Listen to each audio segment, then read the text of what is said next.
ప్రలోభాలు లేదా బెదిరింపులు గన్నవరం టీడీపీ కార్యాలయంపై దాడి కేసులో మాజీ ఎమ్మెల్యే వలభనేని వంశీ కుట్రలు పోలీసుల దర్యాప్తులో వెలుగులోకి వచ్చాయి. కేసు నుంచి తప్పించుకునేందుకు వంశీ ప్లాన్స్ పోలీసులు బయటపెట్టారు. వలభనేని వంశీని విజయవాడ పోలీసులు హైదరాబాద్లో అరెస్ట్ చేశారు. వంశీని విజయవాడకు తరలిస్తున్నారు. అప్డేట్స్ మా కరెస్పాండెంట్ సత్య అందిస్తారు. సత్య, ప్రస్తుతం మనం విజయవాడ సిపి కార్యాలయం వద్ద ఉన్నాం.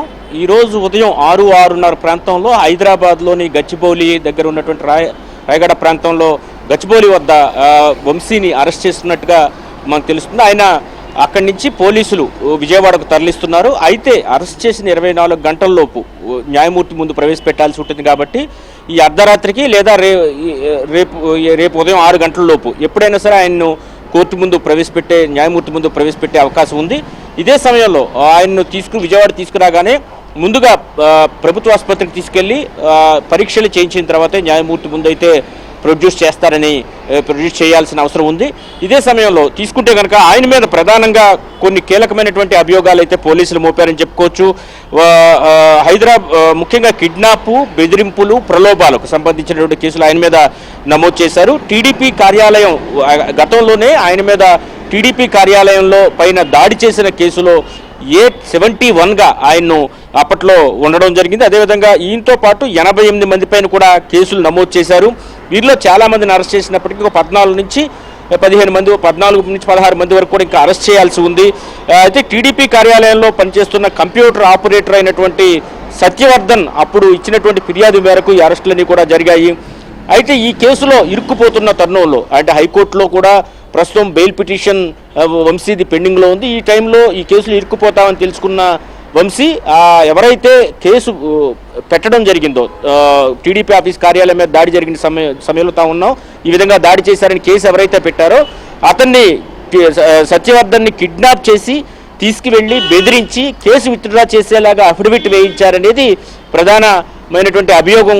ఆ అభియోగాన్ని బేస్ చేసుకుని పడమట పోలీసులు ఆయన్ను హైదరాబాద్లో అరెస్ట్ చేశారు. ఆయన తీసుకొచ్చే క్రమంలో మార్గమధ్యంలో ఉండడం జరుగుతోంది.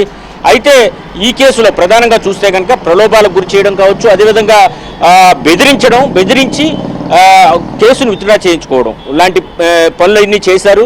ముఖ్యంగా ఆ రోజు కోర్టుకు వచ్చిన సమయంలో కూడా వంశీ అనుచరులే సత్యవర్ధన్ని కారులో తీసుకొచ్చారని కూడా తెలుస్తున్న పరిస్థితి అయితే ఉంది. మరోవైపు దీనికి సంబంధించి ఈ కేసుకు సంబంధించి 140/1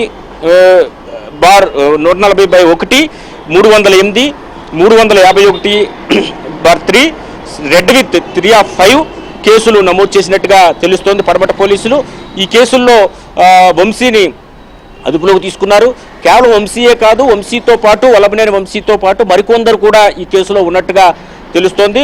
ఒక 5 మీద ఈ కేసులు పెట్టారు. అందులో కూడా కీలకమైన వ్యక్తులు కూడా ఉన్నట్టుగా మనకు అందుతున్న సమాచారాన్ని బట్టి తెలుస్తోంది.